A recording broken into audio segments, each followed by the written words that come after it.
혹시 이날 기억하시나요? 코스닥 시장의 대장주로 불리던 알테오젠에 정말 믿기 힘든 일이 있었던 바로 그날인데요. 모두가 엄청난 호재라고 생각했던 소식, 그러니까 글로벌 제약사랑 4,200억 원 규모의 기술 이전 계약을 발표했는데 주가는 오히려 정반대로 22% 넘게 폭락을 해버렸습니다. 오늘은 바로 이 상식이 통하지 않았던 미스테리한 하루를 한번 파헤쳐 보려고 합니다. 저희가 받은 자료는 당시 상황을 분석한 자료의 일부인데요. 이 자료를 통해서 어떻게 이 명백한 굿뉴스가 투자자들한테는 배드뉴스로 둔갑했는지 그 이면에 숨겨진 시장의 작동 원리를 한번 제대로 뜯어보겠습니다. 네, 이 사건은 정말 주식 투자를 하다 보면 누구나 한 번쯤 마주하게 되는 아주 중요한 질문을 던지죠.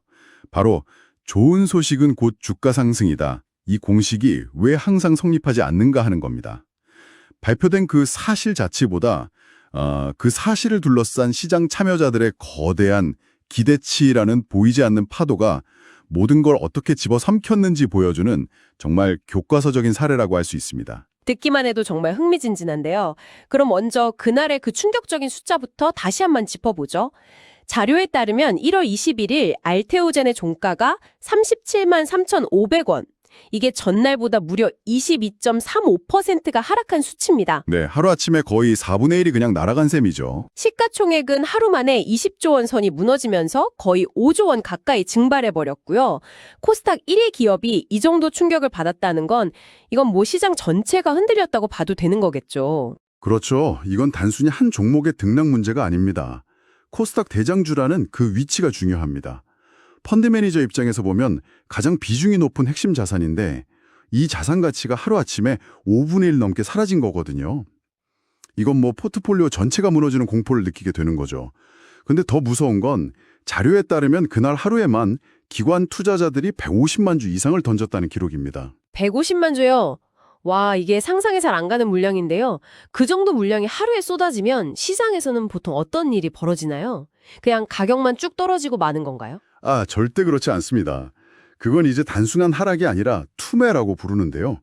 매수하려는 사람은 아예 씨가 마르고 오직 팔려는 사람들만 남아서 서로 먼저 팔려고 가격을 계속 낮추는 일종의 패닉 상태가 벌어지는 거죠.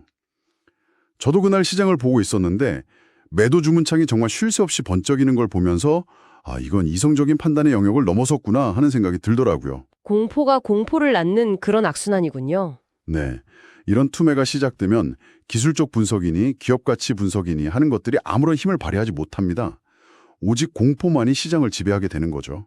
알겠습니다. 그 거대한 공포의 시작점, 도대체 왜 이런 일이 벌어졌는지 이제 본격적으로 들어가 보죠. 자료는 아주 명쾌하게 결론부터 이야기합니다. 기대가 너무 컸던 탓이라고요. 첫 번째 원인으로 기술 이전 계약 규모를 꼽고 있습니다. 알테오젠이 GSK 자회사랑 4,200억 원 규모 계약을 맺었는데 근데 잠깐만요. 아무리 생각해도 4,200억 원이면 엄청난 돈 아닌가요? 웬만한 중견기업 1년 매출에 맞먹는 돈인데 이게 그렇게 실망할 만한 금액인가요? 바로 그 지점이 핵심입니다. 아주 좋은 질문이세요. 객관적으로 보면 4,200억 원은 어마어마한 성과가 맞습니다. 하지만 시장은요, 객관적인 숫자를 보고 움직이지 않습니다. 기대치와의 차이를 보고 움직이죠. 자료에 따르면 당시 시장의 컨센서스, 그러니까 암묵적인 기대치는 조 단위 계약이었어요. 조 단위요? 네. 특히 JP모건 헬스피어 컨퍼런스라는 세계 최대 바이오 행사를 앞두고 있었거든요. 몇 달 전부터 증권사 리포트나 언론 기사들이 이번엔 다르다. 글로벌 빅파마와 조 단위 계약 임박 같은 헤드라인을 막 쏟아냈습니다. 그러니까 이미 시장 참여자들 머릿속에는 알테오젠은 무조건 조 단위 계약이라는 공식이 딱 굳어져 있었군요. 바로 그겁니다. 여기서 선반영이라는 개념을 제대로 이해해야 합니다. 많은 분들이 이걸 그냥 막연한 기대감으로 주가가 오르는 거라고 오해하시는데 그게 아니고요. 그럼 뭔가요? 수많은 분석가와 펀드 매니저들이 미래에 일어날 그 조 단위 계약이라는 이벤트의 가치를 현재 시점으로 땡겨와서 주가에 미리 다 녹여넣는 아주 정교한 계산의 결과물입니다. 그러니까 폭락 전의 주가에는 이미 조 단위 계약 성공이라는 시나리오가 90% 이상 반영이 되어 있었다.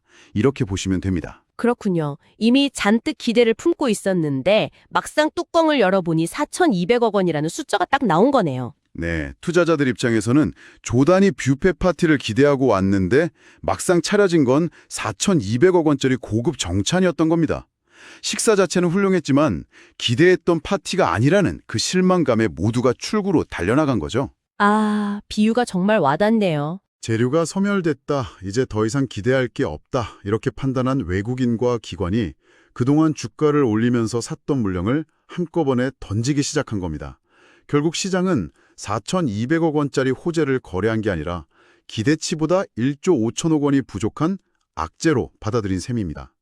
투자자는 숫자가 아니라 이 격차를 읽어야 한다는 걸 보여주는 아주 중요한 대목이죠. 계약 규모에 대한 실명이 첫 번째 원인이었군요. 그런데 자료를 보니까 이게 끝이 아니더라고요.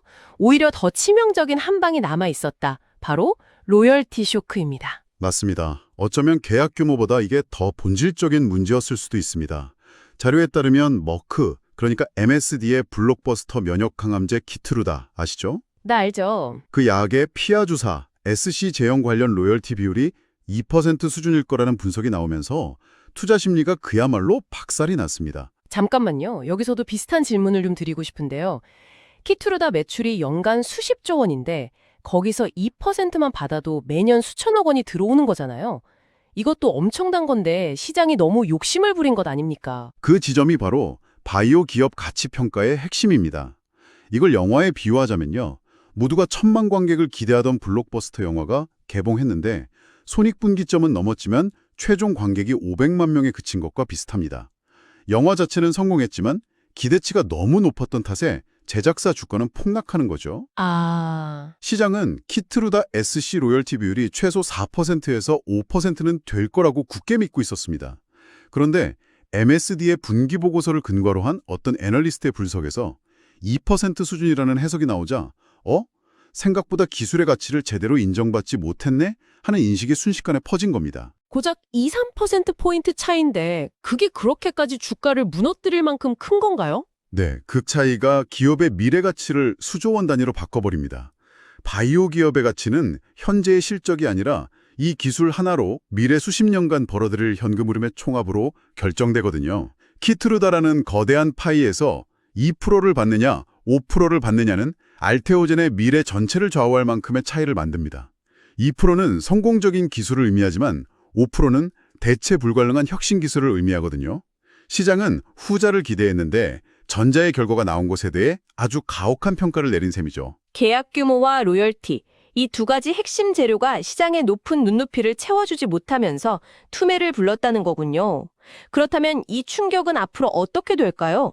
자료는 단기적으로 변동성이 더 커질 수 있다고 경고하는데 그 이유는 뭔가요? 바로 수급 붕괴 때문입니다. 아까 말씀드린 기관의 150만 주 순매도요. 이게 단순히 주식을 많이 팔았다는 의미를 넘어섭니다. 그들 중 상당수는 손절매, 그러니까 스탑로스 규정에 따라서 기계적으로 매도했을 가능성이 높습니다. 아, 정해진 룰에 따라서요? 네, 예를 들어 매수 가격 대비 15% 하락 시 무조건 매도 같은 내부 규정이 있는 거죠. 한번 이런 기계적인 매물이 쏟아지기 시작하면 주가가 더 떨어지고 그럼 또 다른 기관의 손절매 기준을 건드리면서 연쇄적인 매도 폭탄이 터지게 됩니다. 이렇게 한번 수급이 완전히 꼬여버리면 기업의 본질 가치와는 상관없이 주가 안정을 되찾는데 상당한 시간이 걸립니다. 그래서 자료는 37만 원대에서 지지를 시도하고 있지만 이 거대한 매물벽을 소화하기 전까지는 보수적인 접근이 필요하다고 분석하는 겁니다. 잊지 말아야 할 중요한 포인트가 있습니다. 자료는 이 모든 사태가 계약 실패가 아니라 기대치 미달이라는 점을 명확히 하고 있어요. 맞습니다. 여기서부터는 더 큰 그림을 봐야 합니다. 알테오젠의 핵심 기술인 ALT B4 플랫폼의 경쟁력 자체가 훼손된 것은 전혀 아니거든요. 계약에 실패한 게 아니라 시장의 비현실적인 기대를 못 채웠을 뿐이죠. 이 기술은 여전히 유효하고 어쩌면 다른 글로벌 제약사들은 GSK가 저 정도 금액에 계약했네? 그럼 우리도 비슷한 조건으로 한번 접근해 볼 만하겠다. 이렇게 생각할 수도 있습니다. 아, 오히려 기회가 될 수도 있겠네요. 네. 따라서 자료는 이번 계약이 끝이 아니라 시작일 수 있으며 앞으로 다른 글로벌 빅파마와의 추가 계약 여부가 주가 반등의 가장 중요한 열쇠가 될 것이라고 분석하고 있습니다. 이 파급 효과도 짚어봐야겠습니다. 알테오젠의 폭락이 다른 바이오주들에게도 영향을 미쳤다고 하던데요.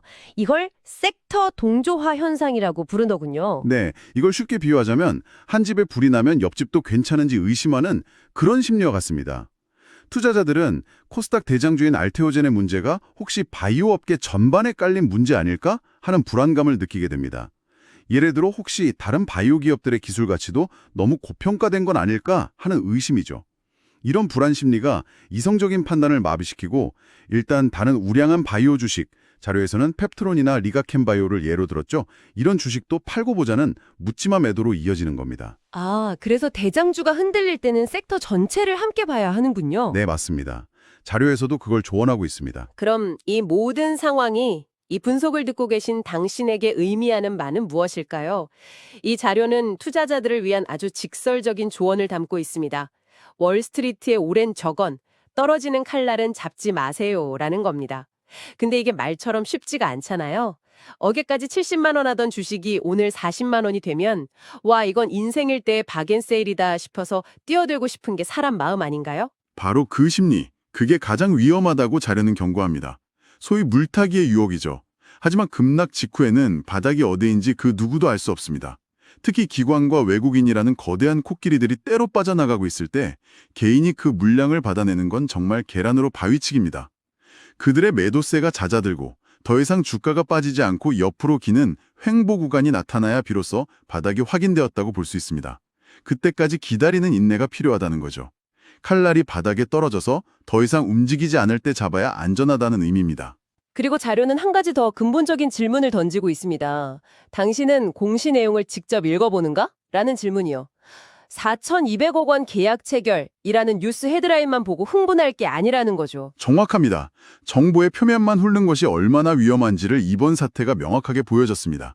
그 4,200억이라는 전체 규모 외에 계약금이 얼마인지, 앞으로 받게 될 단계별 기술료, 마일스톤은 구체적으로 얼마이고 조건은 무엇인지, 그리고 가장 중요한 상업화 일정은 어떻게 되는지, 이런 세부 내용을 반드시 파악해야 합니다.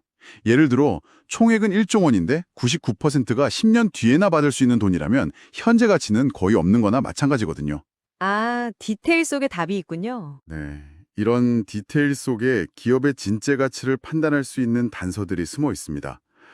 이 사건은 우리 모두에게 정보의 이면을 읽어내는 능력이 왜 중요한지를 알려주는 정말 교과서 같은 사례라고 할 수 있습니다. 결국 알테오젠의 주가 폭락 사태는 객관적인 사실 자체보다 시장의 뜨거운 기대와 차가운 현실 사이의 거대한 괴리가 만들어낸 한편의 드라마였군요. 이 사례는 우리에게 어떤 정보의 내용만큼이나 어쩌면 그 이상으로 시장이 그 정보에 대해 어떻게 반응할지를 예측하는 것이 중요하다는 것을 다시 한번 생각하게 합니다.